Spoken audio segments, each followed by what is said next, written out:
Microsoft Excel में pivot बनाना समझ में आता है, लेकिन ये है लिब्रा ऑफिस कैल्क। तो इसमें पिवोट कैसे बनाया जाए? तो पिवोट बनाने के लिए आपको कहाँ जाना पड़ेगा? इंसर्ट टैब पे।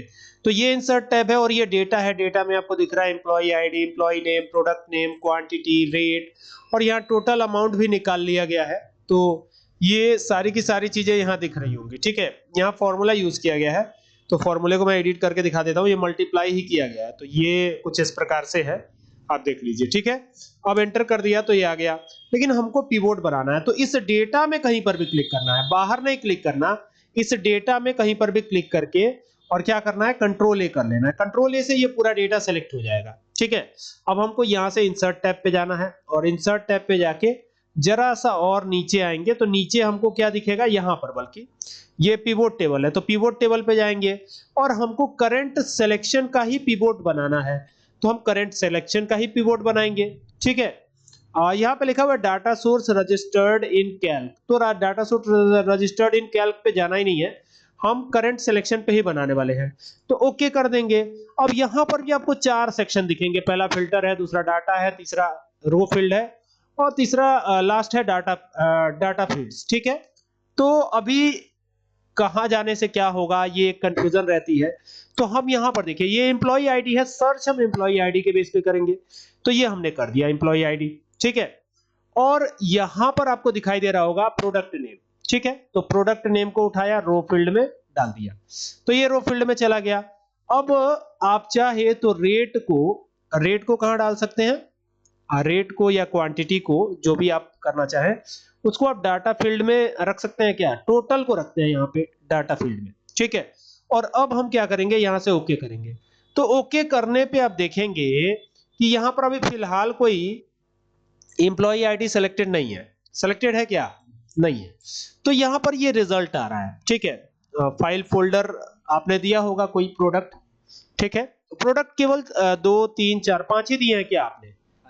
हाँ, तो इतना ही होगा। देखिए 5 ही प्रोडक्ट होंगे, तो एक ये है, 2 है, 3 है, 4 है और ये 5 है।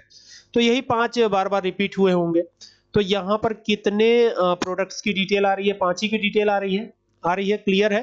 तो पिवोट से डेटा को एनालाइज करना बड़ा आसान हो जाता है। तो यहाँ पे जाकर के अगर मैं ये ऑल को सेलेक्ट है वो हटा देता हूं और यहाँ पे केवल 103 सेलेक्ट रखता हूं और यहाँ से ओके कर देता हूं, तो आप देखेंगे कि 103 वाला एम्प्लॉय क्या क्या बेच रहा है या क्या क्या बेच चुका है, ये डिटेल आपको यहाँ पे मिल जाती है। ठीक है, अब जैसे ही यहाँ पर आप चेंज करेंगे, जैसे ये फिल्टर में हमने इसको रखा था, तो अगर मैं यहाँ पर 103 देखना नहीं चाहता, 101 का ही देखना चाहता हूं, तो 101 सेलेक्ट कीजिए, ओके कर दीजिए। तो 101 वाला एम्प्लॉय 834 रुपए का सामान बेचा है। अब क्या क्या बेचा है वो देखना पड़ेगा। तो मार्कर है, नोटबुक है और पेन है। अब ये 101 एम्प्लॉय कोड वाला एम्प्लॉय है, तो इसको देखने के लिए हम सीट 1 पे चलते हैं। 101 कहां कहां आया हुआ है, इसको मैं एक डिफरेंट कलर से हाईलाइट करने वाला हूं। तो ये पूरा जो सिलेक्शन है मैं एक डिफरेंट कलर से कर देता हूं ताकि देखने में सुविधा हो। अब देखिए ये हो गया, ये 101 ही है ना। अब देखिए, अब यहां पर 101 है, तो इसको भी देखते हैं। तो ये भी 101 इसी कलर से, और भी कहीं 101 है, ये रहा, ये 3 जगह है। जरा इनके प्रोडक्ट्स पे गौर कीजिएगा, और भी कहीं है क्या? नीचे आइए, कहीं भी नहीं है। अब तो नहीं है ना, देखिए कहीं और है क्या? नहीं है। तो पहले तो पेन है, नोटबुक है और मार्कर है, ये 3 चीजें हैं प्रोडक्ट में। तो क्या हमारे सिलेक्शन में मार्कर, नोटबुक और पेन आया हुआ है? इसमें क्या है, इसमें क्या है? यहाँ पे मार्कर, नोटबुक और पेन, यही चीज है, तो कहीं कोई दिक्कत नहीं है। अच्छा, यहां पर टोटल अमाउंट, अब यहां पर हम जोड़ेंगे कितना हो रहा है। ठीक है, तो इक्वल टू लगाते हैं, ये 150 प्लस ये क्या है 600 और फिर ये क्या है 84, इन सबको जोड़ने पर कितना आ रहा है 834 रुपए। अब हमारे पिवोट टेबल में कितना आ रहा है, बिल्कुल सही है। तो अब लेकिन यहां से हम अगर चेंज कर देते हैं एम्प्लॉय आईडी, जैसे मान लीजिए ये हटा दिया हमने और यहां से 105 कर दिया और ओके कर दिया, तो ये 105 की डिटेल आने लगेगी, जो कि बिल्कुल सही भी है। यहां पर अगर आप आते हैं तो 105 में देखिए स्टेपलर है और ये 200 रुपए, और फिर यहाँ पर 175 रुपए, यानी 2 1 375 हो गए, और फिर 105 और भी कहीं है क्या? यही है ना 105। तो अब इसमें 80 जोड़ देंगे तो उतना ही आ जाएगा, मतलब कि एकदम 100% सही रिजल्ट आ रहा है। और जैसे आप डेटा को एनालाइज करना चाहे बड़े आराम से कर सकते हैं। तो पिवोट टेबल काफी यूजफुल है, और ये न सिर्फ लिब्रा कैल्क में यूजफुल है, बल्कि आप कोई भी स्प्रेडशीट यूज करेंगे तो पिवोट टेबल का जादू बड़े कमाल का है। मतलब पिवोट टेबल एक्चुअल में काफी ज्यादा यूजफुल है।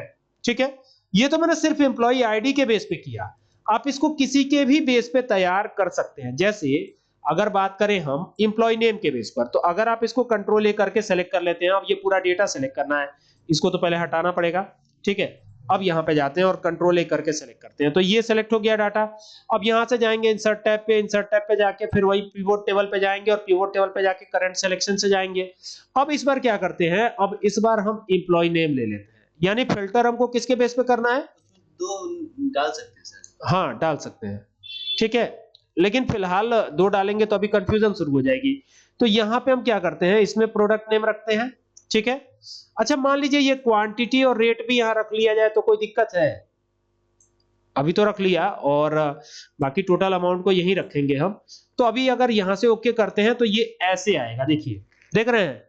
तो आप देखेंगे कि फाइल या फोल्डर का कुल डिटेल यहां पर आ रहा है। ठीक है, और मार्कर का पूरा डिटेल यहां पे आ रहा है, फिर नोटबुक का पूरा डिटेल यहां पे आ रहा है, और टोटल का पूरा डिटेल यहां आ रहा है।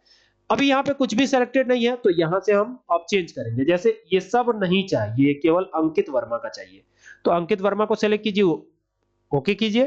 तो देखिए अंकित वर्मा ने फाइल फोल्डर बेचा है, नोटबुक बेचा है और स्टेपलर बेचा है, और कुल कितने का बेचा है, 644 रुपए का। ठीक है, यानी नाम के बेस पे भी कर सकते हैं, ये आपकी इच्छा है, आप किसके बेस पे करना चाहते हैं। अब जैसे ये रमेश कुमार है, ये कर दिया हमने, तो ये देखिए किस प्रकार से आ गया, देख रहे हैं। तो ये इस प्रकार से हो जाएगा। ठीक है, समझ में आ गया पिवोट टेबल। अब इसको अलग अलग तरीके से करके देखना है। जैसे मान लीजिए कि वापस उसी डेटा पे आ जाते हैं, और इस पे क्लिक करके वापस कंट्रोल ए कर लेते हैं, और कंट्रोल ए करके फिर वही इंसर्ट पे जाएंगे, फिर यहां से पिवोट टेबल लेंगे, और लेने के बाद करंट सिलेक्शन से ही जाना है। अब इस बार जो है हम फिल्टर नहीं करते। ठीक है, हम क्या करते हैं, सीधा यहां पर प्रोडक्ट नेम उठाते हैं। ठीक है, ये प्रोडक्ट नेम उठा लिया, और यहां पर ना टोटल अमाउंट उठा सकते हैं, क्वांटिटी भी ले सकते हैं आप। ठीक है, तो ये क्वांटिटी ले लिया। अब हमको ये देखना है कि कितनी क्वांटिटी सेल हुई, तो फाइल फोल्डर की 15 क्वांटिटी सेल हुई है, मार्कर की 18, नोटबुक की 23, और पेन की 10, और स्टेपलर की 17, और कुल मिला के 83 क्वांटिटीज हैं। जो भी चीजें सेल करी गई हैं उसकी 83 क्वांटिटी है। तो अब है कि नहीं है, इसके लिए तो देखना पड़ेगा। तो देखिए यहां पर हम चेक करेंगे पेन का, देखिए पेन का यहां पर 10 है, तो पहले तो 10 हो गया, मैं यहां पे लिखता भी चल रहा हूं, ये 10 हो गया पेन का। ठीक है, फिर नीचे आइए, नीचे आइए, यहां पर फिर पेन आया है क्या, देखना पड़ेगा। तो पेन का तो 10 ही क्वांटिटी नजर आ रहा है, ये पेन है यहां पर, और फिर तो कहीं पेन आया नहीं है। फिर इधर देखिए, इसमें भी कहीं पेन नहीं है, और फिर इसमें भी कहीं नहीं है, तो पेन की 10 क्वांटिटी होनी चाहिए।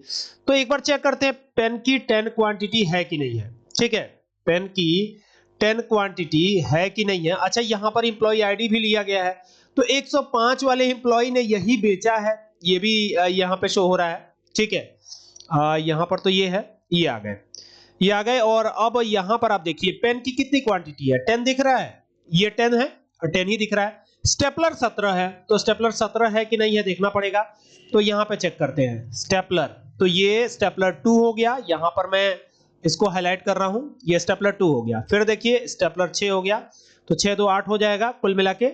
और फिर यहां पर स्टेपलर है, और 8 के बाद 9 जोड़िए तो 17 हो जाएगा, और बिल्कुल सही आया है, 17 ही यहां पे आया हुआ है। आप देख सकते हैं बिल्कुल सही आंसर आया हुआ है, और इसी तरीके से ये काम करता है। उम्मीद करता हूं कि यह वीडियो आपको समझ में आई होगी। वीडियो अच्छी लगी तो इसको शेयर जरूर कीजिएगा, और हमारे चैनल जिसका नाम है कंप्यूटर एंड एक्सेल सॉल्यूशन, इसको सब्सक्राइब करना ना भूलिएगा। Thank you for watching this video.